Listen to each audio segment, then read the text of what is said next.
Ballot পেপারটি সঠিক নয়, এখানে পক্ষপাতিত্ব করা হয়েছে। পোস্টাল ব্যালটের যে বিষয়টি, এটা কিন্তু এখনো পুরোপুরি সমাধান হয়নি। জামাতে নির্বাচনী কর্মীরা বাড়ি বাড়ি গিয়ে এনআইডির কপি, বিকাশ নম্বর, মোবাইল নম্বর সংগ্রহ করছে।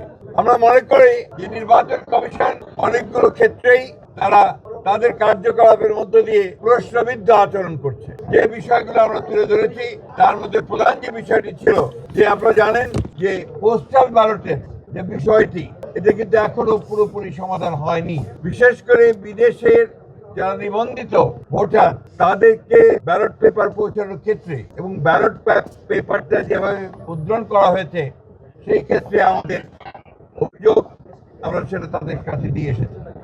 আমরা মনে করি যে এই ব্যালট পেপারটি সঠিক নয়, এখানে পক্ষপাতিত্ব করা হয়েছে, কোন দলকে বিশেষভাবে সুবিধা দেওয়ার চেষ্টা করা হয়েছে।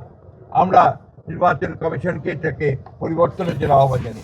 এছাড়া আমরা দেশে পোস্টাল ব্যালটের ব্যাপারে, অর্থাৎ যারা বিভিন্ন দায়িত্বে থাকবেন নির্বাচনের দিন, তারা যে পোস্টাল ব্যালটে ভোট দেবেন, আমরা অনুরোধ করেছি এবং আমরা চেয়েছি যে তারা যেন সেটা আমাদের যেটা প্রতীক, সেই প্রতীক বিতরণের পরেই যেন দেওয়া হয়। অর্থাৎ সঠিকভাবে একটা পোস্টাল ব্যালট আমরা যেভাবে ভোট দিই সেইভাবে যেন সেই পোস্টাল ব্যালটও ব্যবস্থা করা হয়। এনআইডি, বিকাশ নম্বর, মোবাইল নম্বর সংগ্রহ।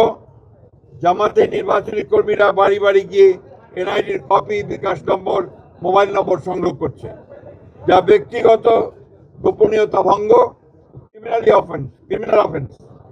এই বিষয়ে আমরা ইতিপূর্বে আচরণ বিধি ভঙ্গের আপত্তি জানিয়েছি।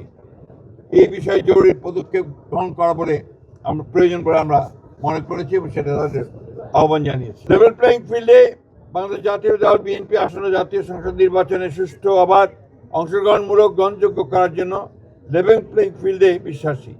এই জন্য আমাদের দলের চেয়ারম্যান ব্যক্তিগত সফর বাতিল করেছেন, অথচ বিভিন্ন রাজনৈতিক দলের দলীয় প্রধান সহ অন্যান্য গুরুত্বপূর্ণ ব্যক্তিরা প্রতিনিয়ত আচরণবিধি ভঙ্গ করে দলীয় প্রচারণা চালাচ্ছে। এই বিষয়ে আমরা জরুরি ব্যবস্থা গ্রহণ করার জন্য অনুরোধ জানিয়েছি।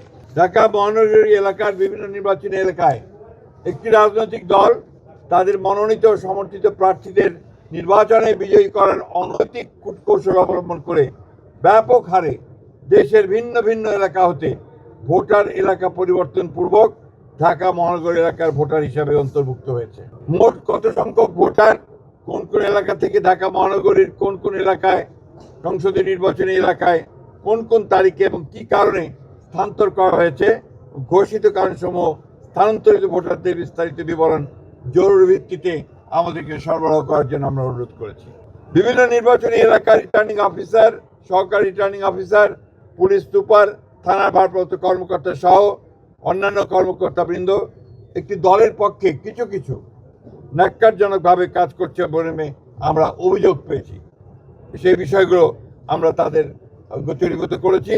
সুষ্ঠু, অবাধ ও গ্রহণযোগ্য নির্বাচনের স্বার্থে তদন্ত গ্রহণপূর্বক তাদেরকে প্রত্যাহার করার জন্য আমরা অনুরোধ জানিয়েছি।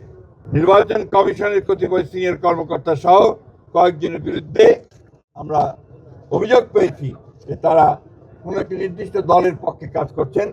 আমরা সেই বিষয়ে ব্যবস্থা গ্রহণ করার জন্য তাদেরকে অনুরোধ করেছি। দুর্ভাগ্যজনকভাবে কতগুলো বিষয় আমরা লক্ষ্য করছি যে পক্ষপাতমূলক ব্যবস্থা গ্রহণ করা হচ্ছে এবং সেই ক্ষেত্রে কিছুটা বায়াস একটা অ্যাটিটিউড আমরা লক্ষ্য করছি। আমরা সেটাকে পরিত্যাগ করে সম্পূর্ণ নিরপেক্ষভাবে কাজ করার জন্য তাদেরকে অনুরোধ জানিয়েছি। আমরা সবসময় মনে করেছি যে এই কমিশন দ্বারা সুষ্ঠু নির্বাচন সম্ভব যদি ছোট ছোট সমস্যাগুলোকে সমাধান করা যায় এবং আমরা যে বিষয়গুলো তাদের সামনে এনেছি তারা সেগুলো সমাধান করতে পারে। আমরা মনে করেছি ফিল্ডের চেষ্টা তাদের আছে, ছোটখাটো কিছু ত্রুটি আছে, সেগুলো তারা ঠিক করে নিতে পারবেন বলে আমরা বিশ্বাস করি।